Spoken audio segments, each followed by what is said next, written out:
வணக்கம் மக்களே, வாழ்க வளமுடன். நல்லதை நினைப்போம், நல்லதை நடக்கட்டும்.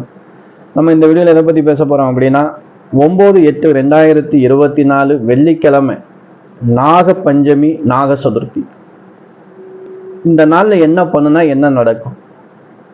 இப்போ ரொம்ப பேருக்கு உங்களுடைய ஜாதகத்திலேயே ராகு கேது தோஷம் இருக்குது. நம்ம பரிகார ஸ்தலங்கள் போகிறோம், ராகுகால வழிபாடுகளும் செஞ்சுக்கிட்டு வர்றோம்.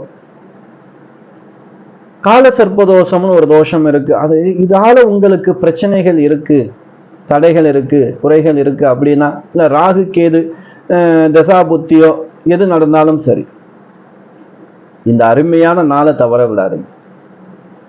முழுக்க முழுக்க இது பெண்கள் வழிபடக்கூடிய ஒரு பூஜை தான். ஏன்னா நீங்க பார்த்தீங்க அப்படின்னா இந்த நாக பஞ்சமி, நாக சதுர்த்தி இதெல்லாம் பார்த்தா அரச மரத்தடியில் இருக்கக்கூடிய நாகத்திற்கு பெண்கள் சென்று அங்கு பால் அபிஷேகம் செய்து, மஞ்சள் அபிஷேகம் செய்து, மங்களகரமாக அந்த நாகத்தை அலங்கரித்து அதற்கு தீபமேற்றி வழிபடுவார்.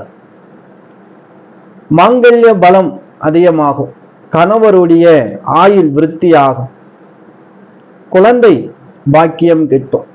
இந்த மாதிரி நாக சதுர்த்தி, நாக பஞ்சமி வழிபடுறதுனால குழந்தை பேர் இல்லாதவாலும் இதை செஞ்சா அப்படின்னா கண்டிப்பா புத்திர பாக்கியம் கிடைக்கும்.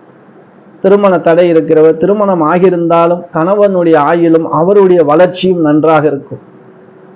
இப்ப கணவர் ஒரு முடக்க நிலையில இருக்கார், தொழில் முடக்கம் இருக்கு, இல்ல சிலவங்க வேலைக்கே போகாம ஏன்னா சில கெட்ட வழியிலையும் ரொம்ப பேர் இருக்காங்க இல்லையா, ட்ரிங்க்ஸ் அடிச்சுக்கிட்டே இருக்காங்க. ரொம்ப பேர் சொல்றாங்க கணவர் குடிப்பழக்கத்துக்கு அடிமையாயிட்டாரு அப்படின்னு சொல்றாங்க இல்லையா. அப்படி இருந்தாலும் இந்த நாக சதுர்த்தி, நாக பஞ்சமி, கருட பஞ்சமி, இந்த நாளிலே நீங்கள் வழிபடுவதால், நாகத்தை வழிபடுவதால் நன்மை உண்டா. அதாவது இந்த கருட பஞ்சமி நீங்க கருடரை வழிபடுங்க. நாகத்தை வழிபட்ட பிறகு கண்டிப்பாக கருடரை வழிபட வேண்டும். ஏன் அப்படின்னா கருடர் நீங்க பார்த்தீங்க அப்படின்னா அவருடைய உடம்பெல்லாம் நாகம் இருக்கும். நீங்க பாருங்க, நெற்றி இங்க ஒரு நாகம் இருக்கும், கழுத்துல நாகம் இருக்கும், 2 புஜத்திலேயே நாகம் இருக்கும், இந்த மணிக்கட்டுல நாகம் இருக்கும், இடுப்புல நாகம் இருக்கும், கால் பாதத்துல நாகம் இருக்கும். இப்படி 9 நாகங்களையும் தன்னுடைய உடலிலே ஆபரணங்களாக அணிந்து கொண்ட கருட பகவான்.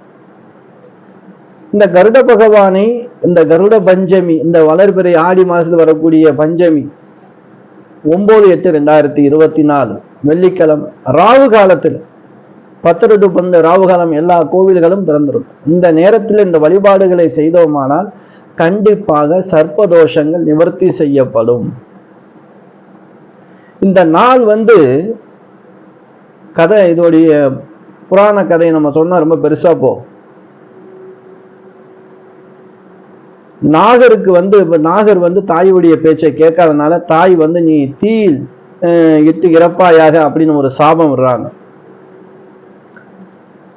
அந்த சாபம் பலிக்க போய் அந்த நாகங்கள் எல்லாம் நெருப்புல, ஒரு யாகத்துல போய் நெருப்புல விழுந்துருது. அதெல்லாம் இறந்து போது அந்த நேரத்துல ஒரு முனிவர் அதுக்கு சாப விமோசனம் கொடுக்கிறார்.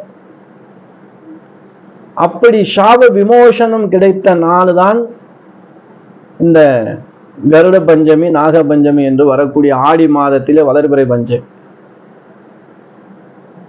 இந்த கதை நம்ம சொன்னோம்னா இன்னும் ரொம்ப லென்த்தா போகும், அதனால உங்களுக்கு சுருக்கி சொல்லியிருக்கு. அப்போ தாய் தன் குழந்தை சாபமிட்டு, அந்த நாகர், அவர் பேர் நாகர், அந்த குழந்தையுடைய பேர் நாகர், நாகரை சாபம் விட்டதுனால அந்த நாகங்கள் எல்லாமே போய்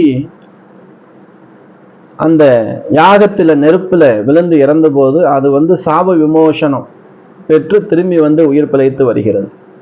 அப்போ குழந்தை வரம் கிடைக்கிறதுக்கு அற்புதமான ஒரு நாள் இந்த கருட நாக பஞ்சமி. அதுவும் ராகு காலத்திலே வழிபடுவதால் நீங்க கேட்பதையெல்லாம் கொடுக்கக்கூடிய ஒரு சக்தி இந்த நாளிலே சர்ப்பத்துக்கு உண்டு. சர்ப்ப தோஷங்கள் இருப்பவர்கள் கண்டிப்பா உங்கள் ஜாதகத்துல ராகுகேது தோஷம் இருக்கு, திருமண தடை இருக்கு, ஏதேனும் கோளாறு, ஏன்னா ராகுகேது தோஷம் ஏதேனும் ஒரு கோளாறு கண்டிப்பாக இருக்கும். அந்த மாதிரி தொல்லைகள் இருந்தாலும் இந்த நாளிலே வழிபடுவதால் மிக மிக நன்மை உண்டாகும். கருட பகவானுடைய அருள் கிடைக்கிறதுக்கு அந்த ராகு காலத்துல பால் அபிஷேகம் பண்ணலாம். நீல கலர் வஸ்திரம் வாங்கி கருட பகவானுக்கு சாற்றி உங்க பேர்ல அர்ச்சனை பண்ணிக்கிறலாம். கருட பகவானுடைய வழிபாடு மிக மிக சிறப்பு. சனிக்கிழமையில எல்லா பெருமாளுடைய ஆலயத்திலும் கருட பகவானுக்கு சிறப்பு பூஜைகள் நடக்கும். சனிக்கிழமையில கூட நீங்க போய் கருட பகவானுக்கு பூ மாலை வாங்கி கொடுத்து வெத்தலை பாக்கு வச்சு அர்ச்சனை பண்ணிக்கிறலாம். கருட பகவானுடைய ஆசி பரிபூரணமா இருந்தால் போதும். இந்த நாள் எல்லோருமே வழிபடக்கூடிய நாள். கண்டிப்பா உங்க உறவினர்களுக்கு, நண்பர்களுக்கு இதை ஷேர் பண்ணுங்க. நம்ம சேனலை புதுசாக பார்க்குறீங்க அப்படின்னா சப்ஸ்கிரைபர் பண்ணிக்கிறேங்க. கண்டிப்பாக இந்த கருட பஞ்சமி, நாக பஞ்சமி ஒரு நல்ல நாளாக உங்களுக்கு அமைய வேண்டும் என்று சொல்லி அடுத்த வீடியோவில் சந்திக்கலாம். உங்கள் ஈஸ்வரன் சீதாராம ஜோதிடர்.